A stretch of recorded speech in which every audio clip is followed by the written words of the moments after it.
charge developed on the body,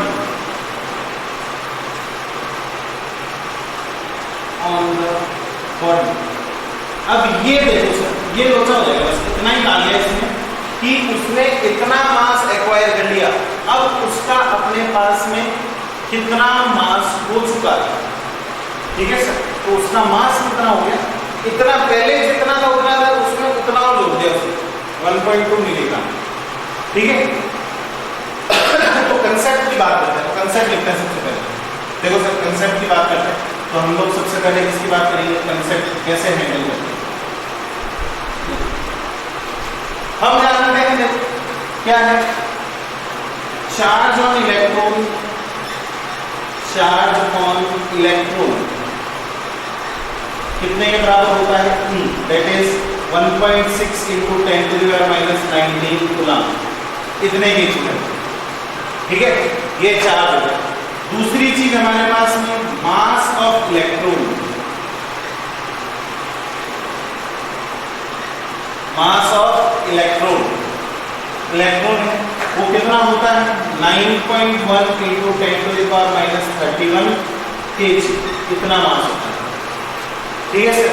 बहुत negligible, अगर हम काउंटेबल ले लेते हैं तो इतना होता है, ठीक। अब हम लोग जानते हैं, अब मैं अज्यूम कर लेता हूं ये एक बॉडी है मेरे पास में, ये एक बॉडी है m मास की बॉडी, ठीक है सर। अब मैंने इसमें से इलेक्ट्रॉन्स का रिमूवमेंट कर दिया, क्या कर दिया, माइनस इलेक्ट्रॉन, माइनस कर दिया इलेक्ट्रॉन, यानी रिमूवल ऑफ इलेक्ट्रॉन।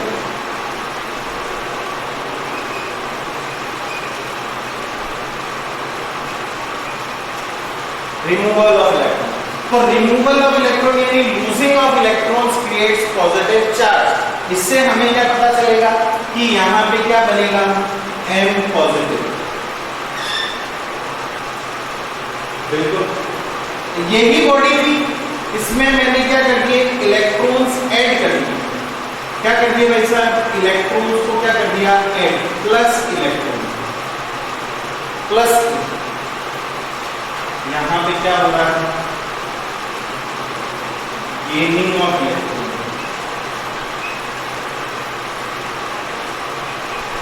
यहां पे क्या हो रहा है, गेनिंग ऑफ इलेक्ट्रॉन।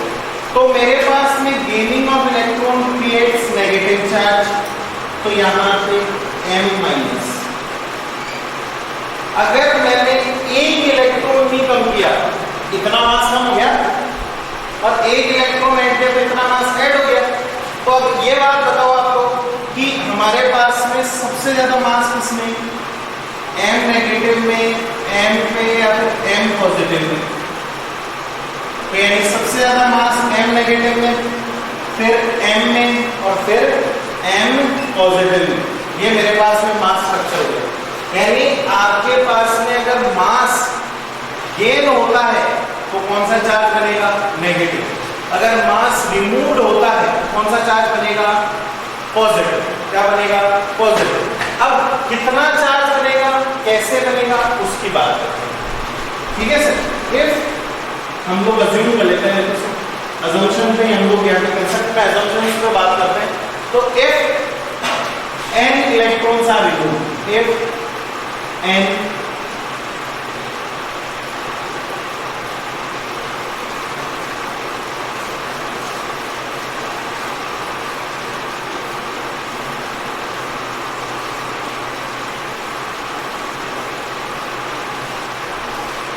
देखिए, देखिएगा, if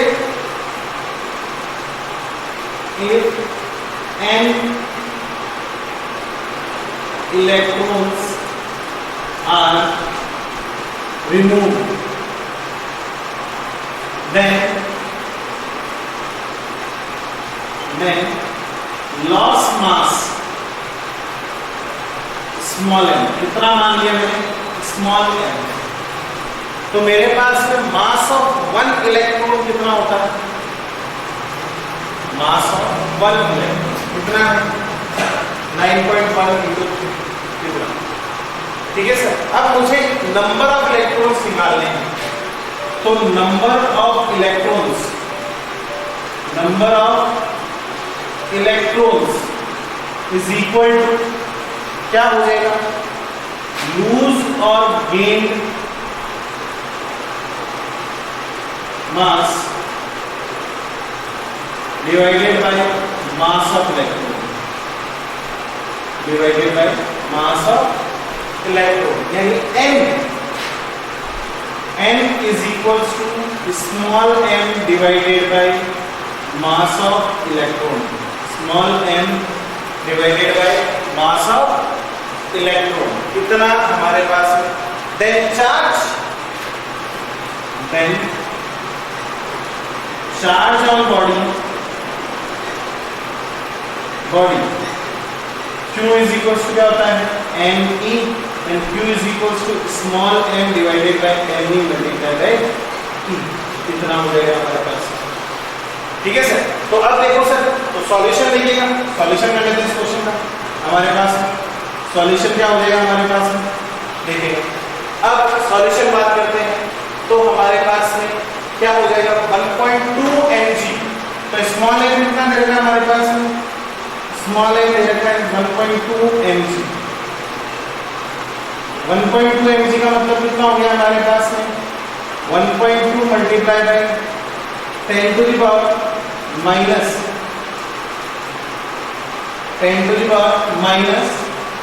3 kg।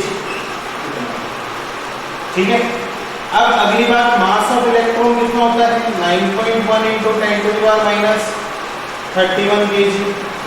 इलेक्ट्रॉनिक चार्ज कितना होता है, 1.6 into 10 to the power minus 19 coulomb.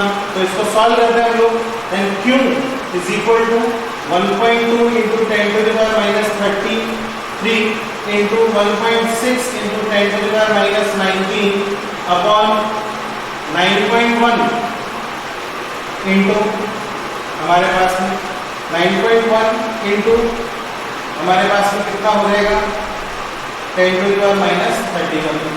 ठीक है सर, इस पॉइंट को मैं नेगेटिव लेके बात करूं तो मेरे पास में देखिएगा यहां से ये कितने टाइम कट गया, देखो इस पॉइंट को हटाऊं तो मेरे पास में एक जीरो नीचे बढ़ेगा।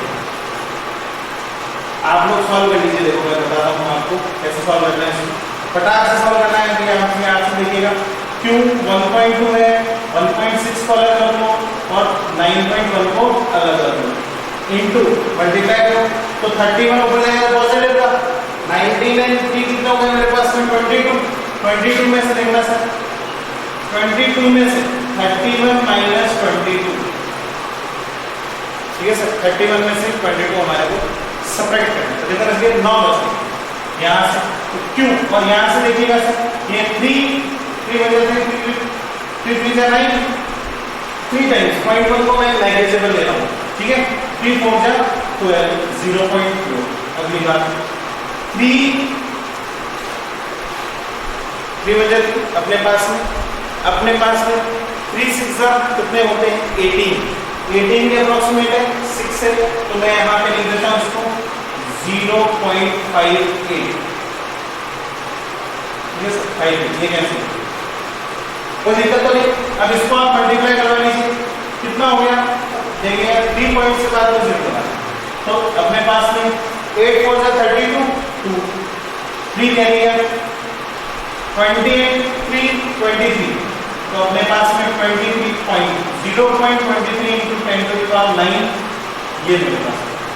तो मैं इसको कैसे लिख सकता हूँ, यहाँ से 3 पॉइंट हटा दूंगा, 3 पॉइंट हटा दूँ, Q इज इक्वल टू क्या रहेगा 232 into 10 to the power 6 coulomb, इतना चार्ज हो जाएगा 232 into 10 to the power 6 coulomb, ये मेरे पास में चार्ज डेवलप हो जाएगा। अब अगली बात, ये हमने बात की, पहला बात किस पे की हमने, quantization of charge. Quantization of charge basically क्या कहता है कि किसी भी बॉडी पे हमारे पास में चार्ज डेवलप होता है तो वो किसके थ्रू डेवलप होता है, रिमूवल ऑफ इलेक्ट्रॉन्स और गेनिंग ऑफ इलेक्ट्रॉन्स। यानी इलेक्ट्रॉन बेसिकली क्या है हमारे पास में एक चार्ज डेवलप करने का क्वांटा है, यानी किसी भी बॉडी पे अगर हमें चार्ज बनाना है तो उसमें से इलेक्ट्रॉन निकालना पड़ेगा या फिर उसको इलेक्ट्रॉन देना पड़ेगा। अगर निकालोगे तो हमारे पास में पॉजिटिव चार्ज बन जाएगा, अगर उसमें इलेक्ट्रॉन आप दे दोगे तो उसमें हमारे पास में नेगेटिव चार्ज बन जाएगा। अगली बात हमारे पास में किसकी आती है सर, देखिएगा अगली बात हम लोग करते हैं, तो वो अगली चीज किसकी है हमारे पास में, दूसरी चीज हमने बात की कि हम लोग इलेक्ट्रॉन, एक कंप्लीट इलेक्ट्रॉन को निकाल सकते हैं। ऐसा नहीं है कि हम किसी भी इलेक्ट्रॉन को आधा तोड़ के निकाल लें, it is not possible because we didn't develop an electron, हम डेवलप कर ही नहीं सकते।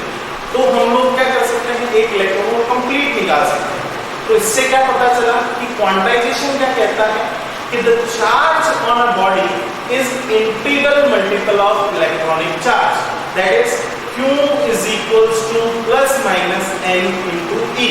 E is electronic charge and the value of electronic charge is 1.6 into 10 to the power minus 19 coulomb. इतना हमारे पास में एक इलेक्ट्रॉनिक चार्ज की वैल्यू होती है।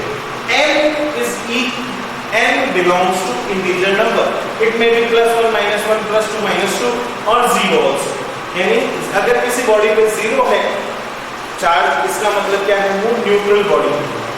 इसका मतलब ये भी हो सकता है कि उस पे number of electrons is equal to number of protons, और इस पे ये भी हो सकता है कि उस पे कोई इलेक्ट्रॉन और प्रोटॉन प्रेजेंट ही ना हो, ये भी पॉसिबल है। अगली चीज हमारे पास में that n does not belongs to p by q form, यानी रैशनल फॉर्म को वो बिलोंग नहीं करता है, q नॉट इक्वल्स टू 0। इस पे हमने क्वेश्चन किया है कि किसी बॉडी से हम लोग 20 इलेक्ट्रॉन्स रिमूव कर दें, रिमूव करते हैं यानी हम निकाल दें, तो निकाल देंगे तो उसके कारण नेचर और अमाउंट ऑफ चार्ज कितना होगा। तो अमाउंट ऑफ चार्ज की बात करें तो नेचर तो पहले तो रिमूवल ऑफ इलेक्ट्रॉन यानी लूजिंग ऑफ इलेक्ट्रॉन्स हो रहा है, तो वहां पे हमारे पास में पॉजिटिव चार्ज होगा। और हमारे पास में अगली चीज क्या है, सेकेंड टाइप हमने क्या पढ़ा कि हमारे पास में अगर वो चार्ज है then Q is equals to Ne and the number of removed electrons is 20 and N is 1.6 into 10 to the power minus 19 coulomb. दोनों को मल्टीप्लाई करवा देंगे तो हमारे पास में आंसर कितना आ जाता है sir, 3.2 into 10 to the power minus 18 coulomb. इतना चार्ज आ जाता है। सेकंड हमने टाइप किसका किया, मास एसोसिएटेड प्रॉब्लम्स का। मास एसोसिएटेड प्रॉब्लम्स क्या कहती है कि if we remove or gain in mass then it may be possible it is charged or, ठीक है सर, अनचार्ज, वो चार्ज भी हो सकती है और अनचार्ज भी हो सकती है। तो मैंने क्या कहा कि अगर इलेक्ट्रॉन इतने पे